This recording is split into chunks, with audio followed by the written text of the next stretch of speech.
Hi friends, എല്ലാവർക്കും രേഖാസ് കിച്ചണിലേക്ക് സ്വാഗതം. ഇന്ന് ഞാൻ വന്നിരിക്കുന്നത് ഒരു അടിപൊളി ചക്ക വറുത്തത് കൊണ്ടാണ്. ഈ സമയത്ത് ചക്ക എല്ലാ വീട്ടിലും ഉണ്ടാവും. അപ്പോൾ ആ ചക്ക വെച്ച് നിങ്ങളെല്ലാവരും ഇതുപോലെ ചക്ക ചിപ്സ് തയ്യാറാക്കി നോക്കണം. നിങ്ങൾ എൻ്റെ ചാനൽ സബ്സ്ക്രൈബ് ചെയ്തിട്ടില്ലെങ്കിൽ എല്ലാവരും സബ്സ്ക്രൈബ് ചെയ്യണം. കൂടാതെ നിങ്ങളുടെ വിലയേറിയ അഭിപ്രായങ്ങൾ കമൻറ്റായി രേഖപ്പെടുത്തുകയും ലൈക്ക് ചെയ്യുകയും വേണം.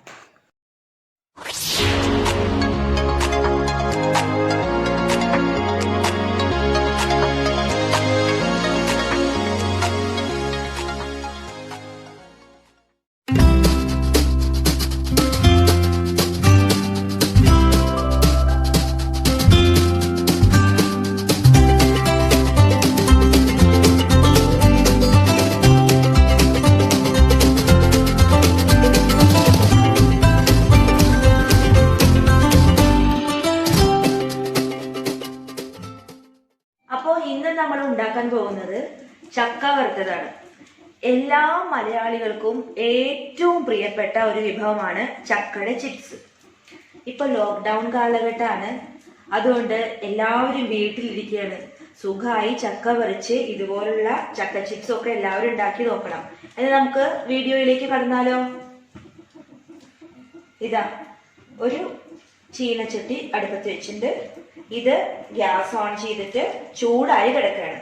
ഈ ചൂടായ ചീനച്ചട്ടിയിലേക്ക് ഇത് വെളിച്ചെണ്ണയാണ് കേട്ടോ.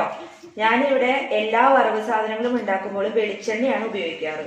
വെളിച്ചെണ്ണയിൽ വറുത്തെടുത്ത ചിപ്സിനൊക്കെ ഒരു പ്രത്യേക സ്വാദാണ്.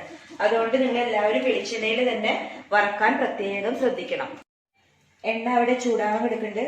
ഇതിലേക്ക് ആവശ്യമായത് ചക്ക നല്ലപോലെ വൃത്തിയാക്കി കഴുകി ഇതുപോലെ നീളത്തില് അരിഞ്ഞു വെച്ചതാണ്. ഇത് അതിലേക്ക് ഉപ്പിനാവശ്യമായ ഉപ്പും മഞ്ഞളും ചേർത്ത വെള്ളമാണ്. തിളപ്പിച്ചാറിയ വെള്ളത്തിൽ ഉപ്പും മഞ്ഞളും ചേർത്ത് ഇതിൽ തളിക്കാൻ വേണ്ടിയാണ് ഇത്. ഇത്രയും സാധനങ്ങൾ മാത്രമേ ഈ ചക്ക വറുത്തതിന് ആവശ്യമായുള്ളൂ.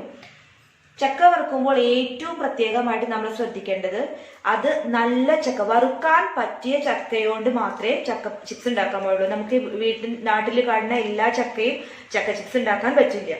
ഇത് ഒരുവിധം കുഴപ്പമില്ലാത്ത ഒരു ചക്കയാണെന്ന് തോന്നുന്നു. ഇനി ബാക്കി നമുക്ക് ഉണ്ടാക്കി നോക്കിയ ശേഷം പറയാം. ഇപ്പൊ വെളിച്ചെണ്ണ ചൂടായിട്ട് അതിലേക്ക് നമുക്ക് കുറച്ച് ചക്ക നുറുക്കിയത് ഇടാം.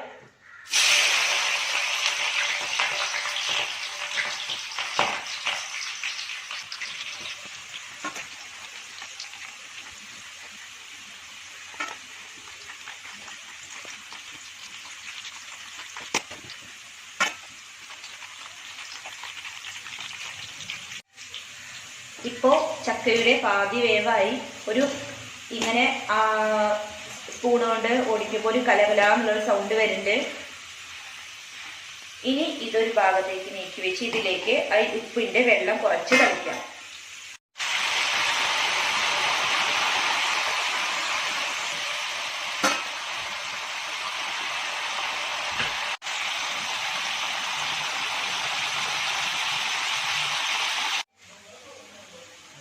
ചക്ക വറുത്തത് ഏകദേശം ആയിരിക്കുകയാണ്. ഇനി നമുക്കൊരു പ്ലേറ്റിലേക്ക് വറുത്തു പോരാം.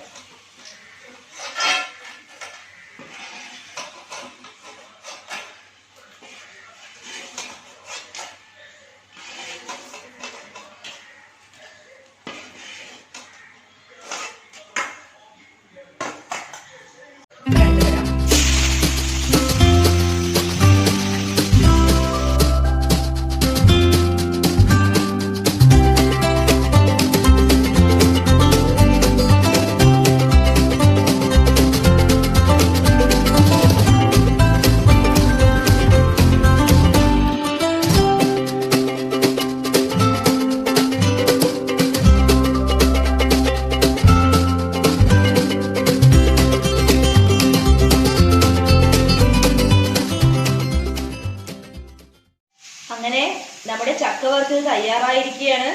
നല്ല ക്രിസ്പി ആയിട്ട് വന്നിട്ടുണ്ട്. നല്ല ടേസ്റ്റ് ആണ്. ഇത് കനം കുറഞ്ഞ ചുളയുള്ള ചക്കയാണ്. അപ്പൊ നിങ്ങൾ ഇത് പ്രത്യേകം ശ്രദ്ധിക്കണം. ചക്ക തിരഞ്ഞെടുക്കുമ്പോൾ വലിയ ചക്ക ഒരിക്കലും ചക്ക വറുത്ത് ഉണ്ടാക്കാൻ പറ്റില്ല. ഇതുപോലെ കനം കുറഞ്ഞ ചുളയുള്ള ചക്കകളെ ഇത് ഉണ്ടാക്കാൻ പറ്റുള്ളൂ. അതുകൊണ്ട് എല്ലാവരും വീട്ടിൽ ഇത് ഉണ്ടാക്കി നോക്കണം. ഇപ്പൊ ലോക്ക്ഡൌണിന്റെ സീസൺ ആയതുകൊണ്ട് വെറുതെ ഒരുപാട് സമയം കളയുന്നതിനേക്കാളും കുട്ടികൾക്ക് സ്വാദിഷ്ടമായ എന്തെങ്കിലും പലഹാരം ഉണ്ടാക്കാൻ എല്ലാ വീട്ടമ്മമാരും ശ്രദ്ധിക്കണം. ഈ വീഡിയോ നിങ്ങൾക്ക് ഇഷ്ടമായ like, share and subscribe. Thank you for watching.